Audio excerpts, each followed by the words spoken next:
Alright, in this video we are going to be practicing our chain rule. Okay, there's going to be a lot of just, here it is, take the derivative, lots of O's, lots of I's, let's get to it. Okay, so, number one is 3 times something to the fourth. Okay, and I want you to, as much as possible, try to be looking at these functions like really generally and identifying the outside and the inside. Okay, parentheses really help, but we won't always have those for us. Okay, so on the outside I've got this thing to the fourth power, and I'm multiplying it by 3. So I'm going to say, okay, outside, that's not going to work. Here, outside, that's going to be 3 times a thing to the fourth. Okay, and so the derivative of outside, take that here, it's going to be 12 times that thing to the third. We're going to apply the power rule. And then on the inside, I've got 2x to the 3 plus 1. Okay, so inside prime is going to be 6x to the 2.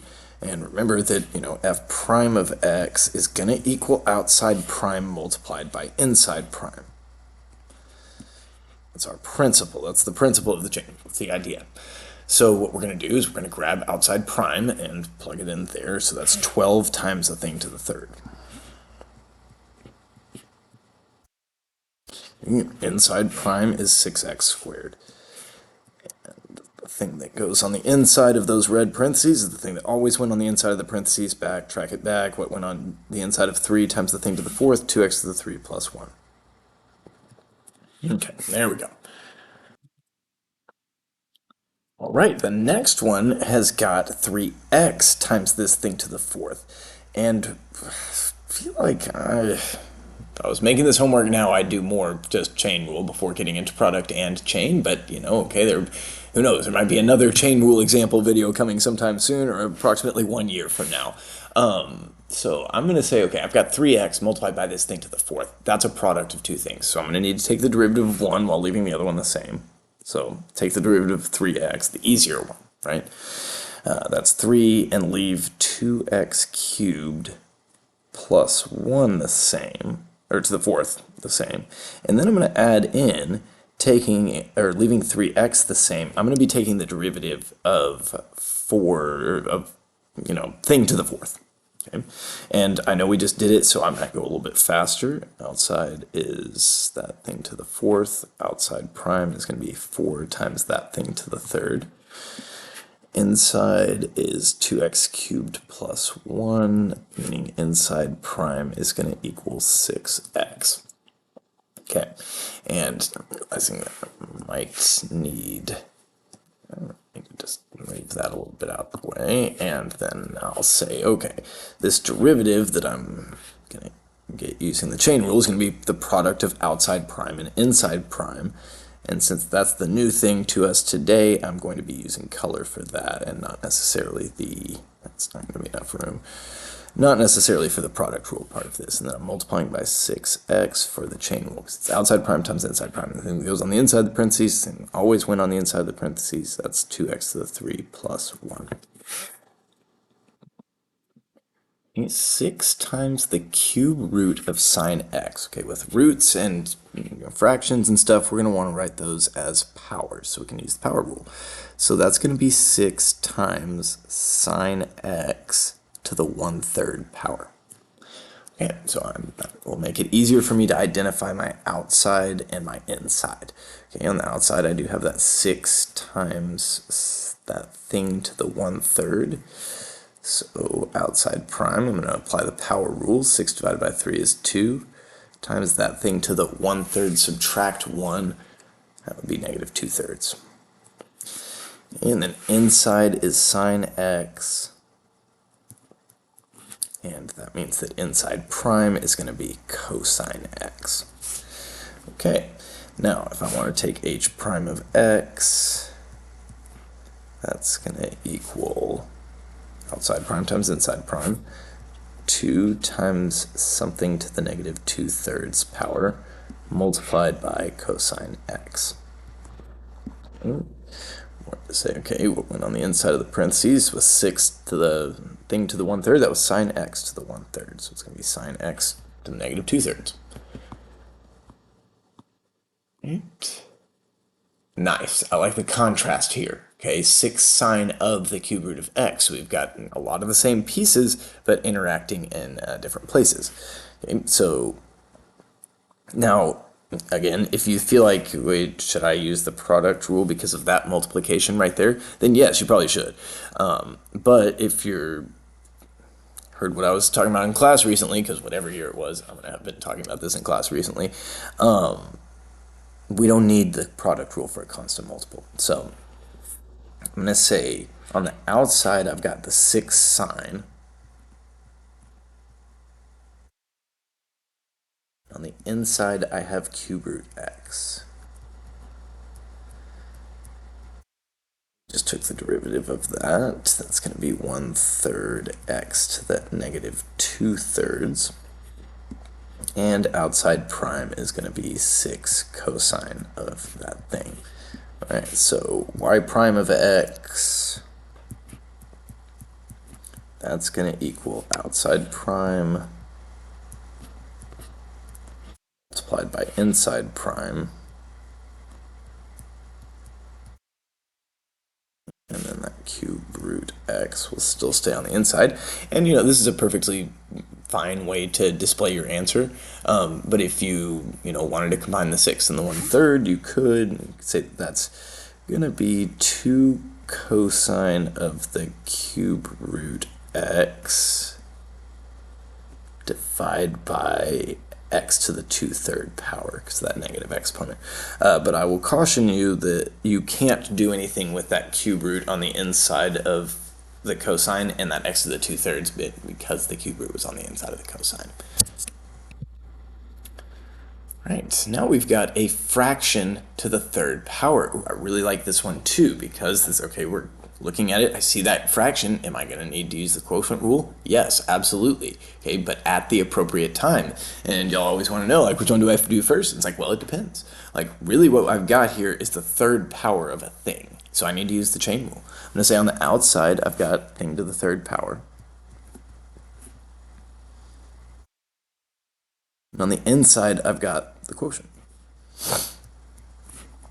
So when I go to take inside prime, that's where I'm going to be, using the quotient rule. And saying, okay, it starts with bottom times the derivative of the top minus the top times the derivative of the bottom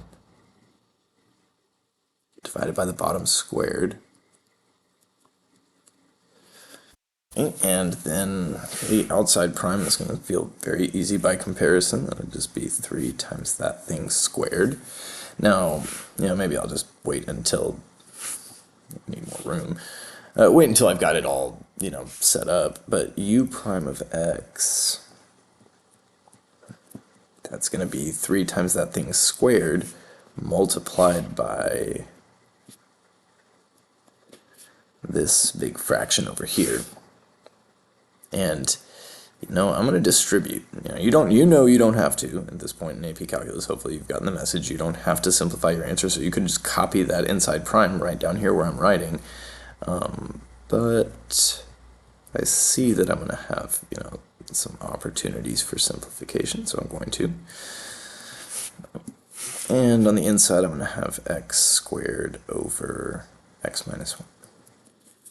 Okay, now I'm thinking, ooh, yeah. I don't think I use this multiple choice question anymore, but I think this is related to one that I used to use in the past. And so, if this was multiple choice, the answer might not look like that. We might have to say, all right, that's x squared minus 2x. So let's say it's 3x squared squared is x to the 4th. And then we have x squared minus 2x. Then dividing by, I'm seeing 4 total powers of x minus 1 in the denominator, because I've got 2 from this and 2 from there. Okay, but the first expression to the right of the equals sign, where u prime equals, that's perfectly fine, right? You know that. Okay. Now, x secant 2x. Okay, we've got a product. Both of these things involve x in them, so we're going to have to, respect the product rule. So we're going to think about, I'm going to definitely take the derivative of x first. That's 1. Leave the secant of 2x the same. Then add, leaving x the same, taking the derivative of secant 2x. Okay, so secant 2x, just thinking about that kind of off to the side.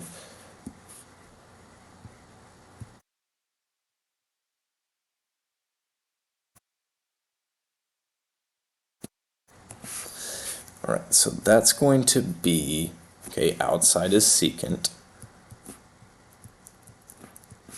And if you gotta have a reference sheet nearby when you're doing the homework, that's no big deal. That's part of what's gonna help you learn the formulas that you need to know for this class. It's just, especially if you do that and have the security in your mind, like, oh, in the worst case scenario, I can do the quotient rule and just figure it out. That's the growth pattern we're looking for. I don't need you to just have like memorized everything right off the bat. Okay, anyway, derivative of secant is secant tangent. Okay, so that one's got 2 parentheses. That's interesting, but I'm glad that was on the homework. And then inside prime is going to be 2. Okay, so when I go in there and I'm taking the derivative of secant 2x, I'm going to take outside prime.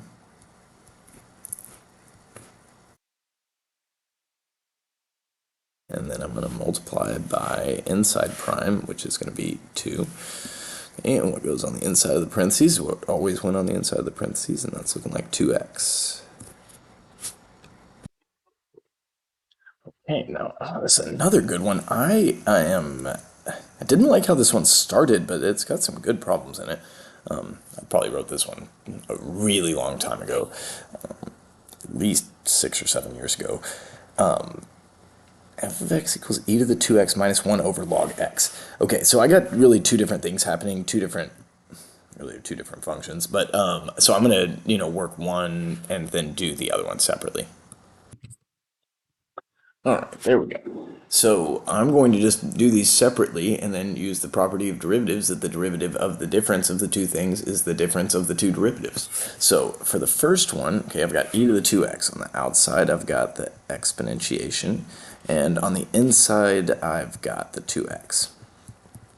So we know that the derivative of e to the thing is going to be e to the thing, and inside is 2x, inside prime is going to equal 2, meaning that the derivative of e to the 2x is going to be e to the thing, same thing in the parentheses, e to the 2x multiplied by 2 for the chain rule.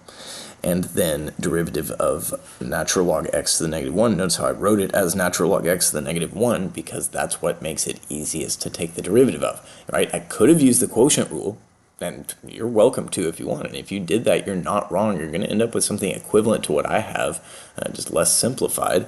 But I would prefer to use the power rule over the quotient rule myself. I don't know about you. That's personal preference. But I think most students in my class would prefer the power rule over the quotient rule.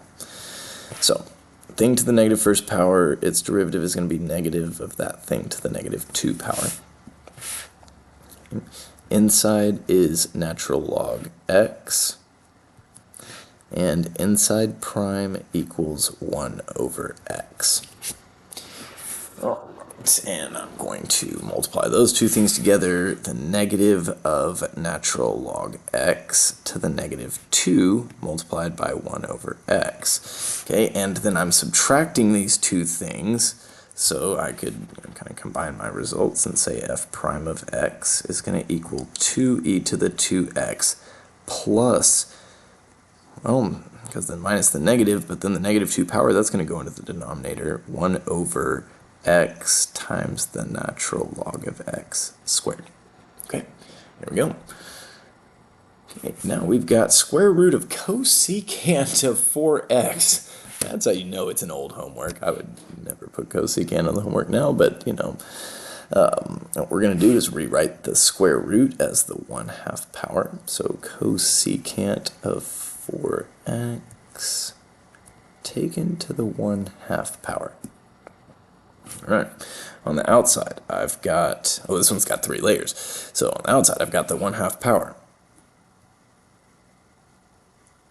Then I'm going to have the cosecant, and I'm going to have 4x. Now, if you are confident enough to be like, okay, well, I know how the 4x is going to work. I'm just going to multiply by 4 at the end. Then you should go for it, right? Start to, shed the scaffold. But if you're at all, like I think you are, just, 8 problems into practicing the chain rule, I think you should use the O's and the M's and the I's for quite a while. Okay, since there's 3 layers, I'm going to say the middle is cosecant of a thing, and then the inside, let's see, inside's going to equal 4x, and so I'm going to say, okay, inside prime equals 4, middle prime, I am going to have a hard time fitting that in there, so let's say that's cosecant, no, it's negative cofunction. Derivative of secant of a thing is secant of the thing times tangent of the thing, so negative cosecant cotangent. And then the derivative of the outside is going to be 1/2 of that thing to the negative 1/2. Alright, so now I'm going to say g prime of x, that's going to be equal to outside prime 1/2 of something to the negative 1/2 times negative, I'm going to put the negative over here, but you can put it wherever you want as long as you're indicating that you're doing multiplication, either with some parentheses or with a centered dot, like that. Okay, those are your 2 options. But if you just put negative 1/2, that's going to look like subtraction. I suppose unless the negative is sufficiently in the numerator, which I don't think it is on either of the fractions I've written. So negative cosecant cotangent, and then times 4 for inside prime. Okay, what went inside the cosecant and cotangent is what went on the inside of cosecant originally. That would be 4x. And then what goes on the inside of the thing to the negative 1/2 power is what went on the inside of the square root originally, cosecant 4x. Just as I'm finishing this example, do want to reiterate that cosecant and cotangent are exceedingly rare derivatives to be asked to take in AP Calculus. Secant and tangent, those are fair game, and those come up somewhat regularly, but cosecant and cotangent, yeah, that's not the most common one. Okay, here's another one with 3 layers. Tangent cubed of pi x. So on the outside, tangent cubed. Okay, that's one that is kind of troublesome. We should rewrite that as a power. I'm going to take that as tangent of pi x to the 3 power. Look at it like that, and that's going to help me with my layers. So on the outside, I've got the thing to the 3rd power. In the middle, I've got tangent. And on the inside, I have pi times x. Okay. Now the derivative of pi times x is going to be pi because the derivative of 3x would be 3, or you're using the power rule, however you want to look at it, but pi is just a number, nothing to be scared of. Derivative of tangent of a thing is going to be secant squared of that thing. And then we'll do some power rule for the outside.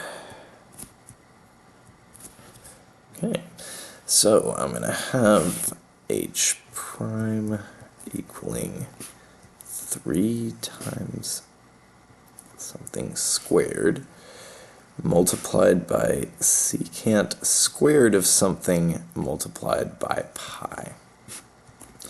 Right, what goes on the inside of secant is what went on the inside of tangent originally. What goes on the inside of the square brackets is on the original square brackets, tangent of pi x. Okay, that was a little crowded. Okay, there we go.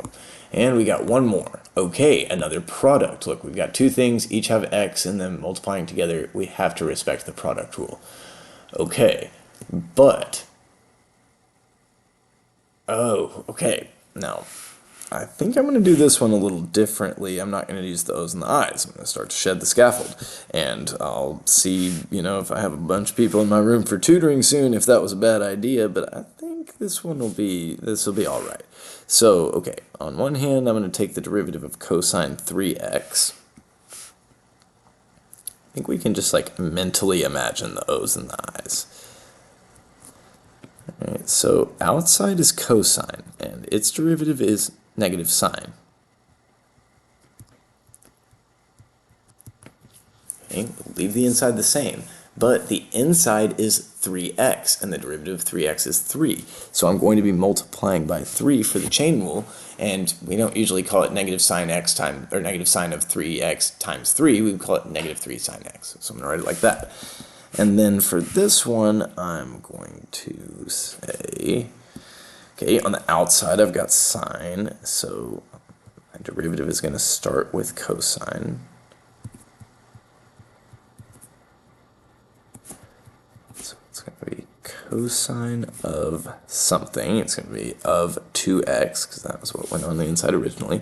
Inside is 2x, so inside prime is 2, so we multiply by 2 for the chain rule. I didn't leave enough room, and I guess it's kind of like I'm writing in ink. I don't want to go back and erase all that. So I'm going to have that one written like that. Okay, so if I want to take k prime of x, what I'm going to do is I'm going to take the derivative of one of them. Maybe I'll take the derivative of yellow, while leaving teal the same. Then I'm going to add, leaving yellow the same. Ooh. Yeah, let's just call that. I'm going to leave some space over here, leaving yellow the same, taking the derivative of teal. So that would be a negative 3, so that's going to turn the plus into a minus. Minus 3 sine of 2x sine of 3x. Okay. And that's going to be k prime of x. And, you know, this one, most generally it's a product, and each of the factors of the product have their own chain situation. I don't know how you're going to look at this one, but I would say there's all sorts of ways that you could kind of like approach this one, but they should all lead you to this derivative. That's what I'm saying. Okay, so if you did it slightly differently, but you got the same derivative as me, then we're good. So now we're going to do a little bit of tangent line writing. Okay, so an equation for the line tangent to the graph of this thing at the point where x equals 1. Okay, so I'm going to need a point, slope, and I can write an equation. Okay, so my point is going to be x equals 1, and y is going to equal, well, we'll see, 3e to the 5 times 0, that's 3e to the 0, that's going to be 3. Okay. Then for slope, I'm going to need to find the derivative, so dy dx is going to equal, ooh, yeah, okay, so on the outside, I've got 3e to the 5 times x minus 1. And then on the inside, now you could distribute it and call it 5x minus 5 if you want. I'm going to just call it 5 times x minus 1 though. Because I think this is the type of object I want you to be able to take the derivative of kind of mentally eventually. And that's going to start with me now telling you that the derivative of this is going to be 5. Okay, because x minus 1 is linear, it's going to have a coefficient of 5, that derivative is going to be 5. Okay, and then outside prime is going to be 3e to that thing.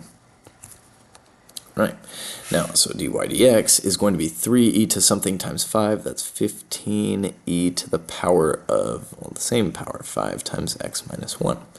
And that'll be a good form for us to have it written in when we go to take dy dx at x equals 1.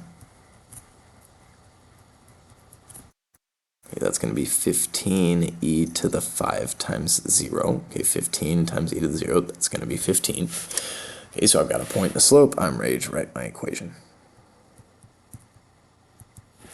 So y minus 3 is 15 times x minus 1. Right, write ourselves an equation. Right, now finding the x values at which this function has a horizontal tangent. Okay, this one's going to be kind of a lot like number 10. Okay, so it's going to have, product. I see two things multiplied together, and I would not recommend actually trying to multiply this out. Right? That could be, well, that's going to require more space than I have allotted you, and I think I've allotted you an appropriate amount of space. All right, so I think, again, we're going to think about the product. So first I'm going to, and if I'm going to find a horizontal tangent, I need to take the derivative first. So f prime of x, I'm going to take the derivative of blue.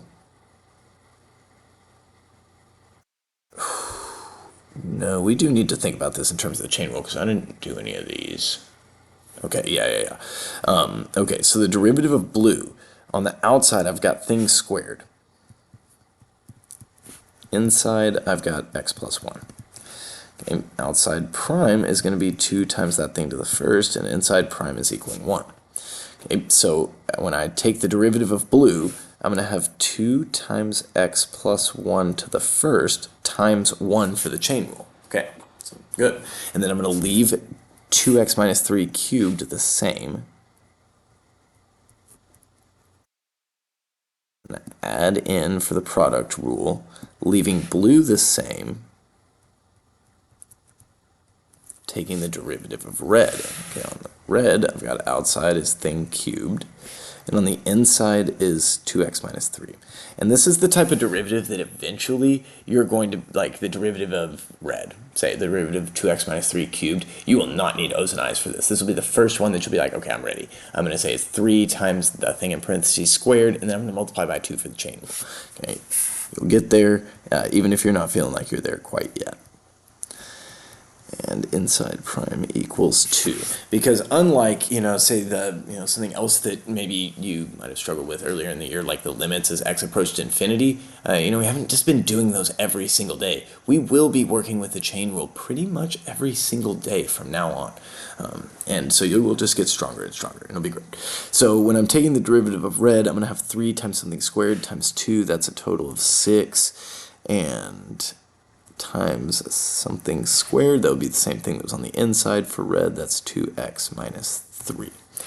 Alright, now if I want a horizontal tangent, that's where the derivative is going to equal 0. So I'm going to set f prime of x equal to 0. Now I'm probably going to have to erase this work. Okay, that's alright. It was only there to help us take the derivatives. Okay, now if I want to find where this thing equals 0, I'm going to have to factor it, right? Unless you just can think of, well, I suppose you can see that -1 and, what would it be, 3 halves are going to work, but I feel like there might be another one, and so I will factor this and make sure there's not a third, because it's a third-degree polynomial. You can have up to 3 zeros.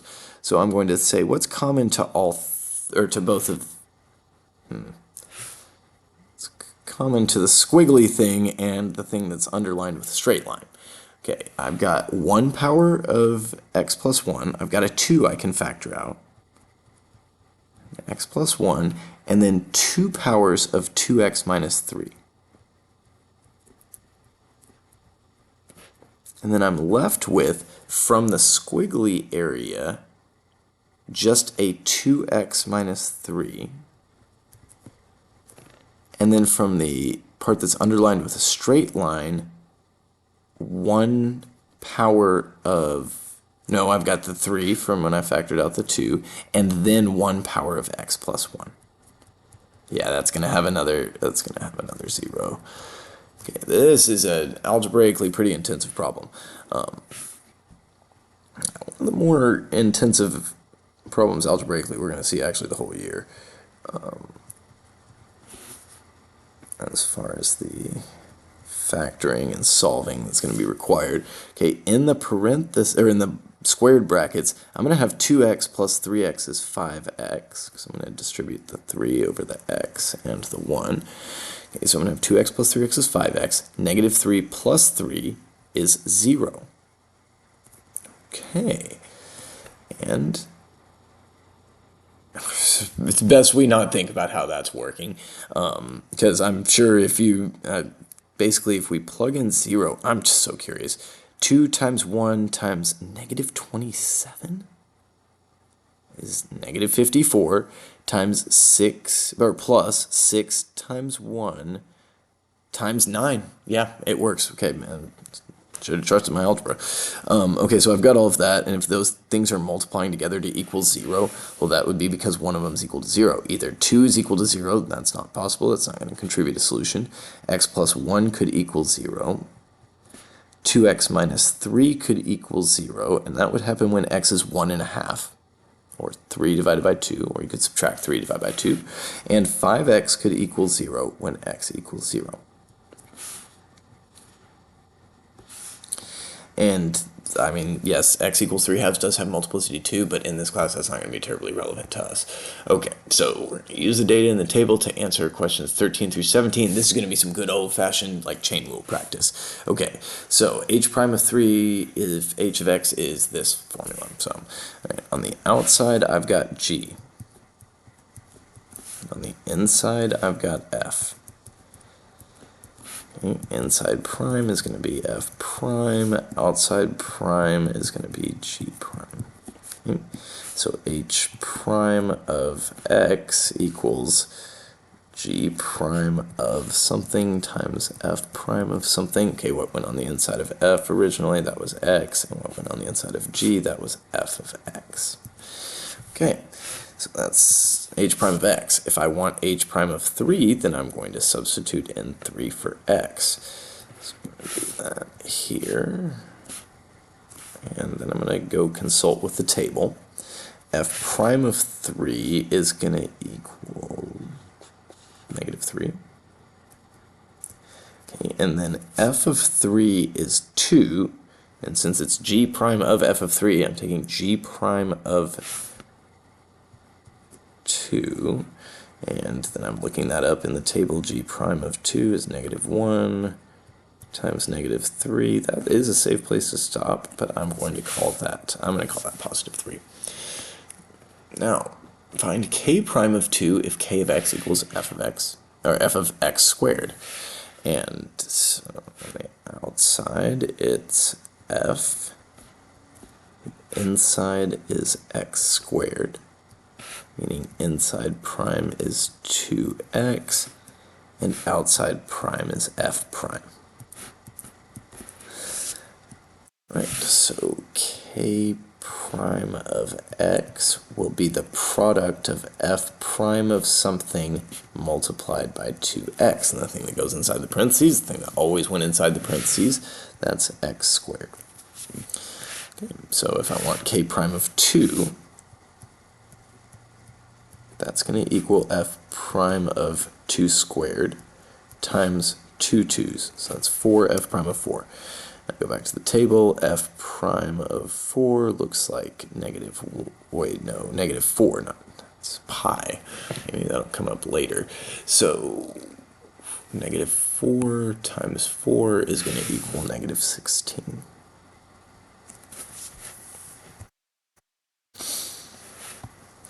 Okay, q of x equals f of x.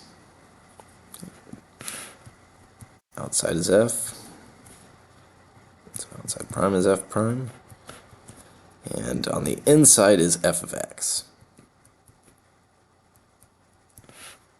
So inside prime is going to be f prime of x. Okay, and then q prime of x is going to equal f prime of something multiplied by f prime of x. Well, on the inside of f originally was f of x. That's unchanged. So that would be the derivative. And I'm going to plug in 2. Q prime of 2 is equaling f prime of, let's look up f of 2. F of 2 is 4. Multiplied by f prime of 2, which was negative 2. And then f prime of 4, we already looked that one up, that was negative 4. So negative 4 times negative 2 is going to equal positive 8. Okay, this has been a very good set of table questions. This is exactly what you need.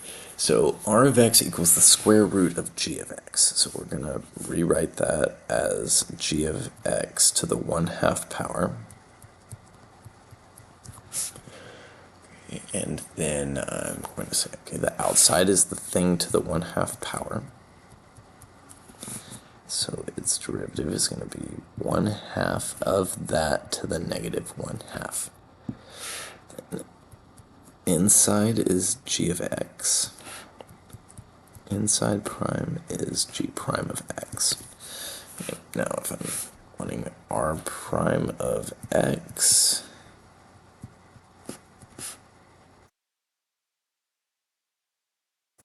negative 1/2 times g prime of x. Okay, now what goes on the inside? Well, what went on the inside of the square root, that'll be g of x.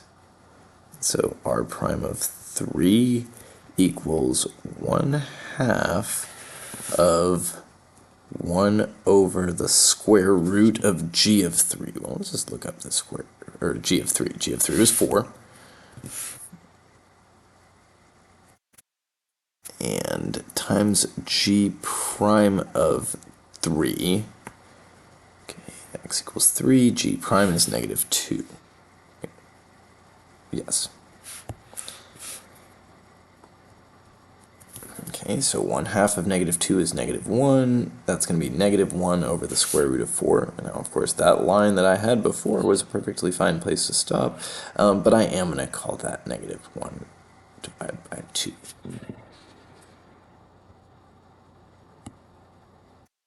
All right, now f of x squared, that's a good one. I would like that one to be like right next to when we took f of x squared, but that's okay. Are we just not going to use the pi? That's interesting. I thought there was going to be something with some trig, maybe some unit circle was going to come up, but, you know, missed opportunity. I think I used that table for something like that elsewhere. P of x is f of x squared. So on the outside is the squaring. So outside prime is 2 times that thing to the first. The inside, I've got f of x. Inside prime is going to be f prime of x. P prime of x is going to be 2 times f of x to the first power multiplied by f prime of x for the chain rule. All right, then I'm going to plug in 4. So p prime of 4 equals 2 times f of 4, which was 3 times f prime of 4 was negative 4. So 2, 3, negative 4. And that's going to be 6 times negative 4 is negative 24.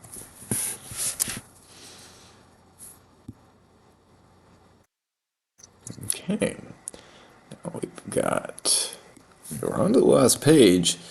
Okay, I was a little worried when I printed these out this year, and I was like, oh, it's only 3 pages. Chain rule's super important. I hope they're getting enough practice, and I do think this is enough. Now, after I'm done with this problem set, I am going to, in this same video, work the extra practice. But, yeah, and so between these two things, if you felt like this wasn't enough, you can go on for that. That'd be all right. So write an equation for a line tangent to the graph of h at the point where x equals 2. G of f of 2x. Now, that sounds like 3 layers. So, on the outside, I'm looking at G. In the middle, I'm looking at F. And on the inside, I'm looking at 2x. So, inside prime is going to equal 2. Middle prime is F prime. And outside prime is G prime. Alright, now I'm to take h prime of x by multiplying outside prime times middle prime times inside prime. Alright, and then outside prime was g prime of, well, what went on the inside of g in the first place? F of 2x. Then f prime of, on the inside of f was 2x, then multiply by 2 for the chain rule. And I'm going to need h prime of 2 so that I can find the slope of the tangent line. I'm going to need a point as well, and that'll be its own journey. G prime of f of 4 times f prime of 4, then times 2. Okay, so what I'm going to need is f of 4 and f prime of 4. Okay, at x equals 4, f is this one. So f of 4 equals 3 and f prime equals 2. And that's...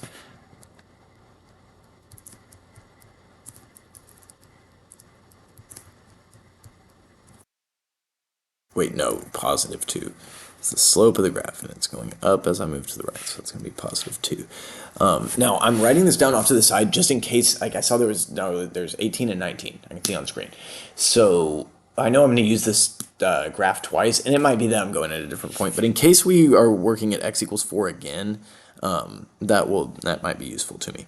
Okay, so g prime of f of 4 was 3, multiplied by f prime of 4 was 2, and then the other 2.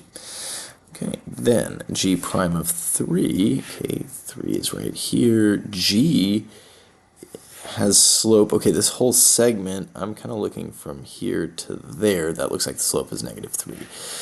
So I'm going to say g prime of 3 equals negative 3. Okay, that would be a safe place to stop, but I think you could call that negative 12.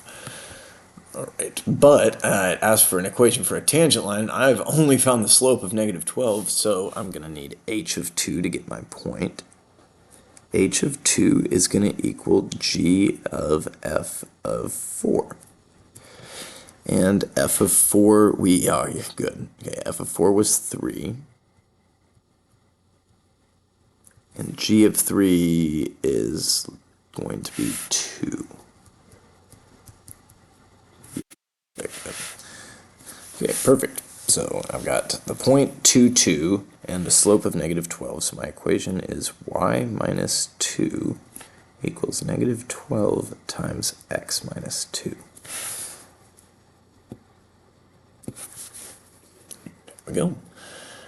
Okay, g of x, find the value of u prime of 3. Okay. I think at this point, 18 problems in, I'm going to just go for it without the o's and the i's. On the outside, I've got g, so I'm going to take its derivative and leave the inside the same. Then I'm going to multiply it by the derivative of the inside, and the inside is g of x, so the derivative of the inside is g prime of x. So now I'm going to plug in u prime of 3, which is equal to g prime of g of 3, and I think I've written that down somewhere. G of 3 equals 2, yes. Multiplied by g prime of 3. G prime of 3 was negative 3. And it's a great example of why, if you've got a graph and you make these computations, looking at them, and I guess more not less than computations, like decisions, is write down your result off to the side, make a table, because a table is way easier, or maybe not easier, but faster to read than a graph. So g prime of 2, here we go. Okay, we're over here, we're looking for the slope.